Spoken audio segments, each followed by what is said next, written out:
Welcome to this episode of the Metal Verbalizers podcast. I'm Johan Verbalizer, and today I have a new great band to recommend, Electrocutioner.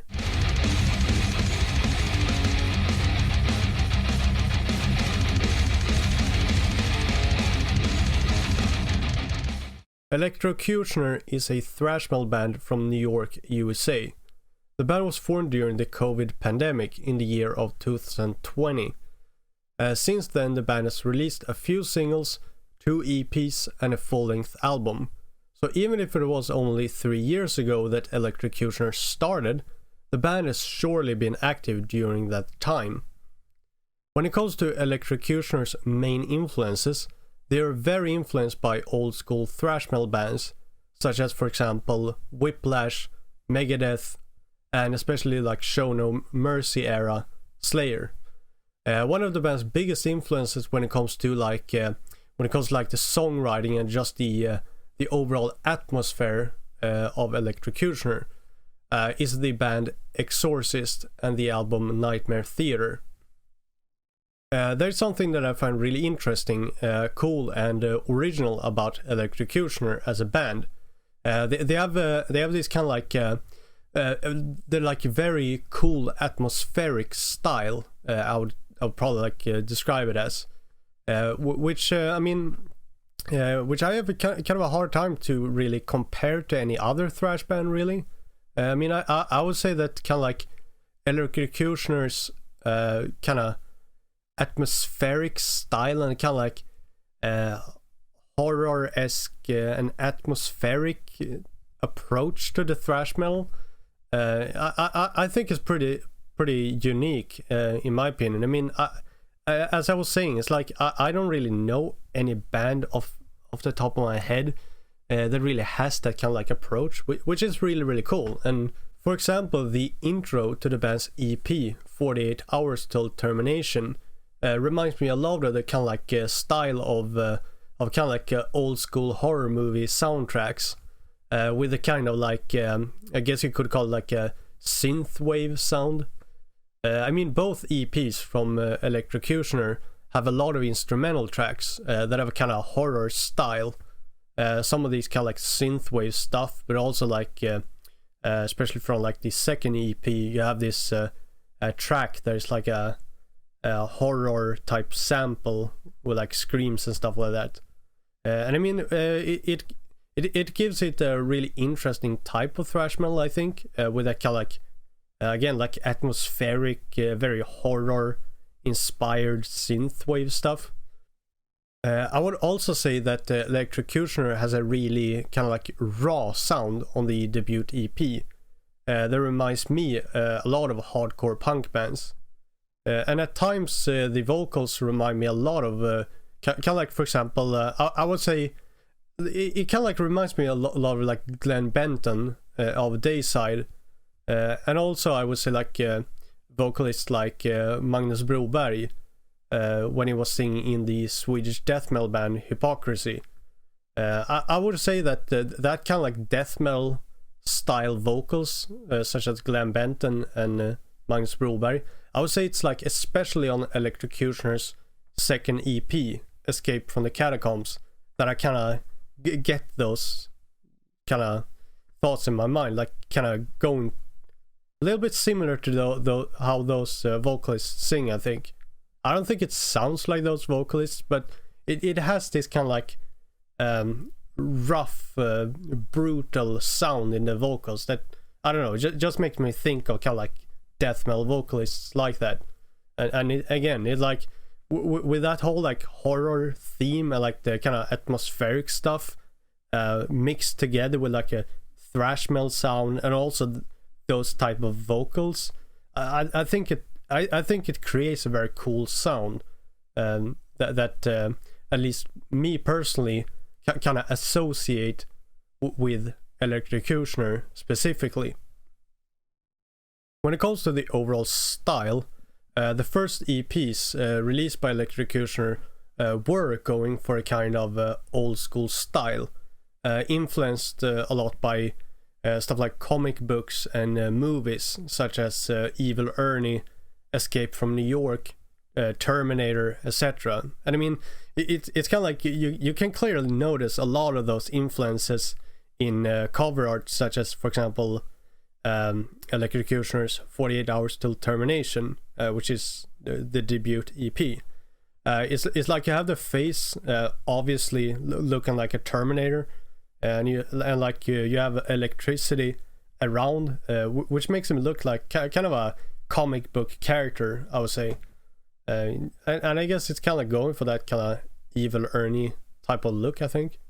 And I mean, I really like it. I mean, I think it's pretty cool. And, you know, it's a kind of like, I would say it's a kind of approach and style that kind of like speaks a lot to someone like me personally, because as me who were like kind of growing up with comic books and stuff like that myself, I would say it's like that kind of style kind of drew me to Electrocutioner, I think.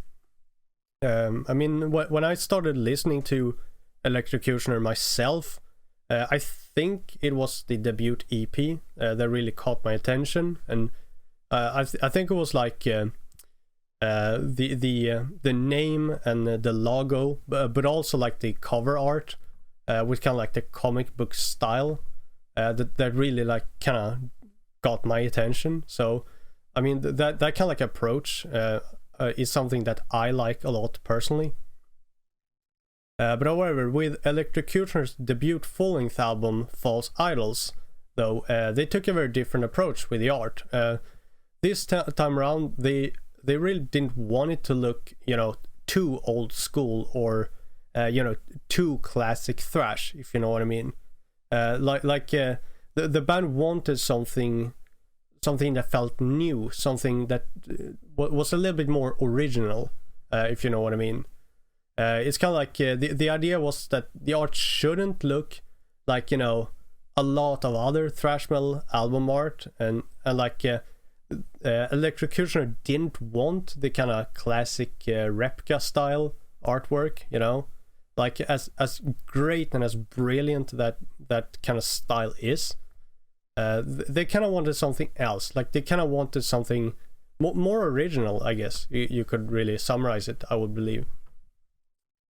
And it's kind of like they also wanted to kind of like have something that gave a little bit more of a mysterious and like a kind of a fresh style. And I mean, just based on what the band described to me, I personally think that they really succeeded in kind of like doing what they seem to kind of like want with the artwork. And I mean, if I would just go from me personally, like what I think, I really like the artwork for False Idols, and you know, I think it's kind of like really, I think personally that it really like reflects kind of the kind of like thrash sound, but also the kind of like more atmospheric, kind of like mysterious vibe that kind of like Electrocutioner is going for, and kind of like that style of like that type of approach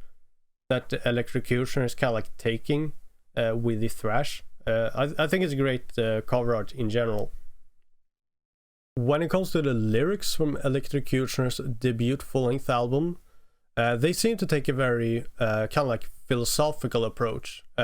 It deals with subjects such as revenge, punishment for immortality, and spirituality, and how that affects people. Well, to give you a quick example, like the song titled Asleep at the Wheel is about a man who murders a woman in a hit and run, and the woman ends up like haunting him. And other songs such as the title track False Idols, the song Seven Lamps of Fire, etc. Are inspired by the books of Revelations in the Bible, and specifically about the whole idea of a force returning to Earth with the purpose of punishing people. Regarding the band's name Electrocutioner and how the band came up with it, it seems like it was pretty simple, really. As I understand it, it originated from the band members just debating back and forth with some name ideas. and the guitarist Mark came up with the name Electrocutioner, and the bass player Rich kind of like built upon that and kind of like responded with Electrocutioner, and from there it seems like it just kind of like clicked, and they went for that name. Personally, I really like the band name. I think it sounds really cool, and I mean, personally, I think it really fits the band in my opinion. And there are no other bands that have this name as far as I know. So I mean, to me, it made total sense that they would choose Electrocutioner as their name. Because I mean, again, I like how it sounds. I mean, when you can like have it in their logo, and like when you just see it on an album like that, just Electrocutioner, it just looks right. It just feels right. It sounds right. So I really like the name, and it was kind of like as I mentioned a little bit quick earlier. I think that the name and the logo was definitely a big factor in what kind of draw me to the band personally, and what made me start listening to them. So like in general, I guess I would just say that I really like the name. Electrocutioner has very recently released their debut full-length album titled False Idols, which is a really cool and great album, so I strongly recommend that you check it out. And they are actually already planning a second full-length album, and during this winter they will be working on it and having the upcoming album as their main focus. I personally find the chances very high that this upcoming album will be a success alongside False Idols. And the current drummer of Electrocutioner was not involved in the songwriting for False Idols, because he joined the band recently. So I guess the songwriting was already finished by the time he joined.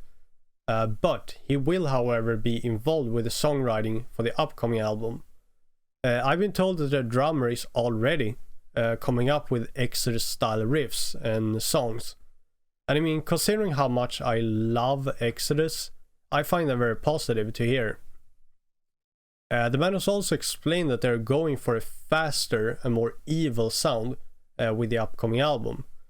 So if you're like me and really like Electrocutioner and their debut album, False Idols, then you should definitely keep your eyes open for this upcoming album, because I have a really great feeling about it. Unfortunately though, I can't say when the upcoming album will be released, if it will happen next year or if it will happen in 2025. I don't know. And to be completely honest, I'm not even sure if the band members themselves know at this point. So all I can do for now is just to encourage you to keep your eyes open for it and follow Electrocutioner so you don't miss it. Because I really think that this is going to be a great one and an album that you really don't want to miss. Having said that, I believe this is a great way to end the episode. We at Metal Verbalizers really appreciate that you've been listening to this episode until the end. If you enjoyed this episode, then it would be great if you would like to give us a follow and help us spread the word. This way you can support both us as a podcast, but also the bands that we are verbalizing. We will be back next week with more verbalizing.